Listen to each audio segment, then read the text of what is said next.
Good morning, student. This is Samim sir here, your physics mentor. आज का topic alternating current का mean value of alternating current पे discussion किया जाएगा। तो अल्टरनेटिंग करंट पे हम इसके पहले वाले वीडियो में डिस्कशन कर दिए हैं। कंसेप्ट आपका जो है मैथमेटिकल टर्म से आप परिचित हो गए होंगे। मैं उसको लिख दे रहा हूँ। Instantaneous value of alternating current I is equal to I naught sin omega t, or you may write over here I naught sin 2 pi capital T into small t। ये instantaneous value of alternating current है। हम calculate करने जा रहे हैं mean value of alternating current. कल सारी बातें बताया था, स्टेटमेंट इसका जो है डिस्कशन मैंने किया था, फिर आज भी मैं डिस्कशन कर लेता हूं। तो mean value of alternating current over any half cycle is defined as that value of steady current which would send the same amount of charge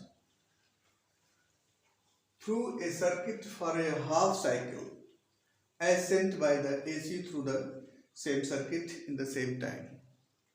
तो मैंने कल बताया था कि अगर हम कोई किसी सर्किट ले लें कोई, इसमें अगर हम अल्टरनेटिंग करंट फ्लो करा रहे हैं, इस अल्टरनेटिंग करंट का जो टाइम पीरियड है उसके आधे समय तक के लिए, क्योंकि कल मैंने इस पर डिस्कशन किया तो मैंने बताया था कि मीन वैल्यू जो है फुल साइकिल के लिए 0 होता है। इसको अभी प्रूव कर करके दिखाएंगे अभी। यहाँ हाफ साइकिल के लिए इसकी वैल्यू हम दिखाना चाहेंगे आपको। यहाँ फिर से मैं आपको बता दूं, ये कंप्लीट 1 साइकिल के लिए है और ये पोर्शन 0, ये t/2 एंड ये t। इतने समय तक के लिए हम निकालेंगे। कंप्लीट साइकिल के लिए जो है mean value of alternating current 0 होगा। तो इसमें जो बता रहे हैं कंसेप्ट जो है study current and alternating current का कंसेप्ट यहाँ है। स्टडी करंट को फिर से मैं थोड़ा सा जो है जानकारी देता हूँ कि अगर इसका मैग्नीट्यूड टाइम के रिस्पेक्ट में कांस्टेंट है तो ये स्टडी करंट होगा, और अगर मैग्नीट्यूड वेरी कर रहा है जो है टाइम के रिस्पेक्ट में लेकिन डायरेक्शन चेंज नहीं हो रहा है तो उसको वेरिएबल करंट कहते हैं। लेकिन अगर मैग्नीट्यूड चेंज हो टाइम के रिस्पेक्ट में और उसका डायरेक्शन पीरियडिकली चेंज हो, तब हम कहते हैं कि उसका वो अल्टरनेटिंग करंट कहलाएगा स्टडी करंट। और इसमें आपका यही है कि जब पीरियडिकली की बात आएगी तो जाहिर सी बात है कि इसमें आपकी फ्रीक्वेंसी भी आ जाएगी, टाइम पीरियड भी आ जाएगा, लेकिन अगर स्टडी करंट रहेगा तो उसमें फ्रीक्वेंसी 0 होगी। तो यहाँ इस सर्किट की बात है कि अगर इसमें हम अल्टरनेटिंग जो हाफ साइकिल तक इसमें करंट अगर हम फ्लो करा रहे हैं और उसमें जो हाफ साइकिल तक जो करंट की वैल्यू फ्लो कराने पे जो चार्ज की वैल्यू आ रही है अगर Q है, और उसी सर्किट में जो है उतने ही समय तक अगर हम कोई स्टडी करंट, एक पर्टिकुलर स्टडी करंट होगा, क्योंकि वैल्यू चेंज करेंगे तो वैल्यू चार्ज की वैल्यू चेंज डिफरेंट हो जाएगी, लेकिन एक पर्टिकुलर करंट के लिए जो है ये चार्ज की वैल्यू जो है इतना ही हो जाएगी। तब स्टडी करंट की जो आपकी वैल्यू है उसको हम क्या कहेंगे, अल्टरनेटिंग करंट की जो मीन वैल्यू कहेंगे। तो जाहिर सी बात है कि मीन वैल्यू निकालने के लिए, mean value of alternating current निकालने के लिए हम मैथमेटिकल टर्म का हेल्प लेते हैं।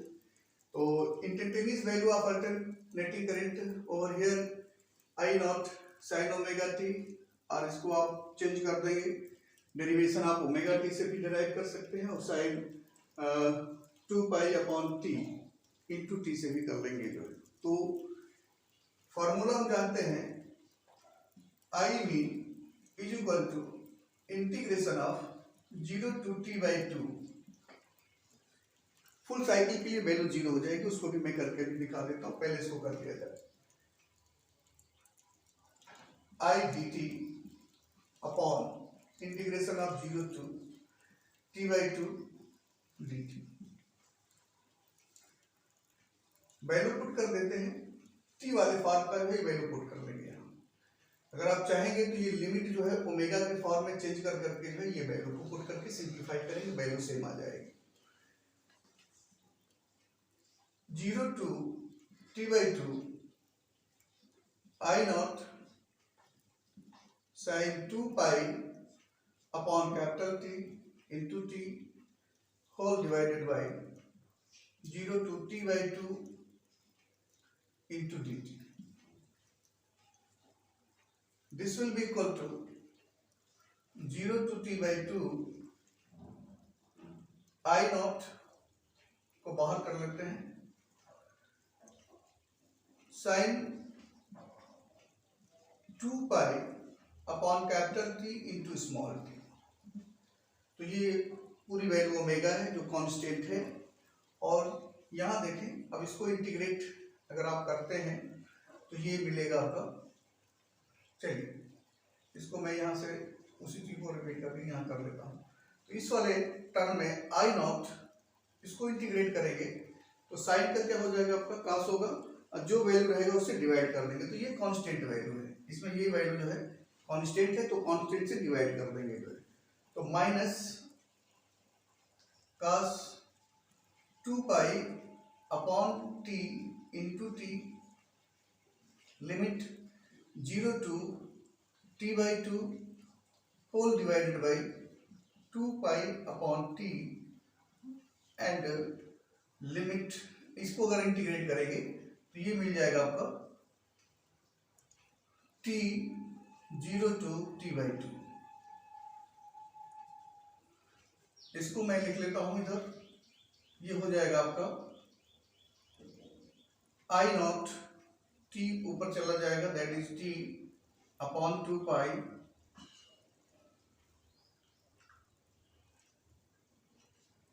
लिमिट चेंज कर देते हैं क्योंकि निगेटिव है, इसके पहले मैं बता दिया उसके विषय में। तो आपको क्या हो जाएगा आपका कास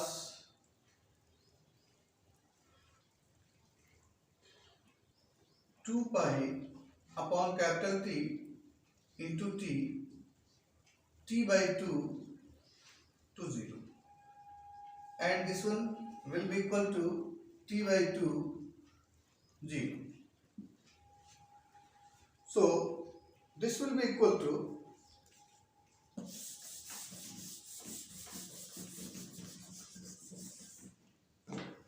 I mean is equal to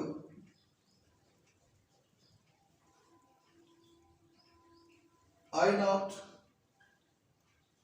t upon 2 pi into t by 2। यहाँ का अपर लिमिट जब t के स्थान पे अपर लिमिट रखेंगे तो 0 और उसके बाद सेकेंड वाले कंडीशन में आपका t by 2। तो ये वैल्यू पुट कर देते हैं यहाँ, cos 2 pi capital T into 0 minus cos 2 pi capital T into t by 2। ये सिंप्लीफाई करने पे ये t कट जाएगा, यहां से 2 कटेगा, बचेगा आपका I naught upon pi cos 0 degree और माइनस t कटेगा 2 cos pi.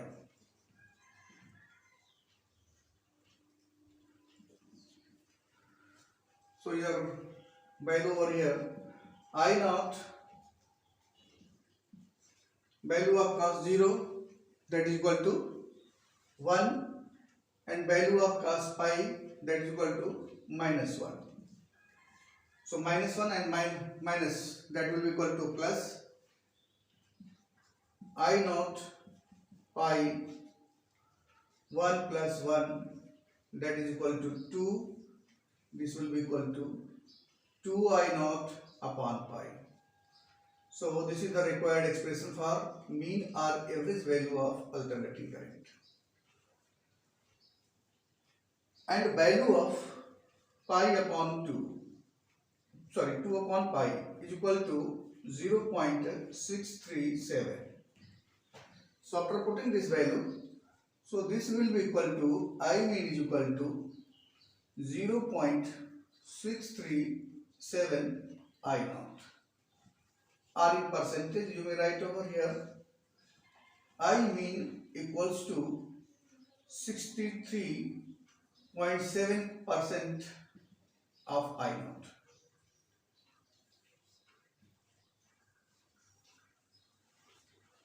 So this is the required expression for mean value of alternating current for half cycle. And for second half cycle, this value will be negative, and when you take mean, so for one complete cycle this will be equal to 0. तो ये half cycle के लिए mean value आपका alternating current का required expression है, required formula है. इसमें अगर हमको ये जानकारी आई नॉट जानकारी है, तो आई नॉट का जाहिर सी बात है कि आई नॉट से वैल्यू हमेशा कम होगी, जो है मीन्स आपका उसका परसेंट में देखें तो 63.7% ही आपका जो आई नॉट का जो आई मीन वैल्यू होगी. इसी तरह से अगर आप चाहें तो आप कैलकुलेट कर सकते हैं जो है mean value of alternating voltage. Definition में जो है सिर्फ यहाँ वोल्टेज हो जाएगा और यहाँ आपका स्टेडी वोल्टेज कर देंगे, और आपका यहाँ आपका जो अल्टरनेटिंग करंट है अल्टरनेटिंग वोल्टेज जो है, तो इसको डिफाइन ऐसे कर सकते हैं द मीन वैल्यू ऑफ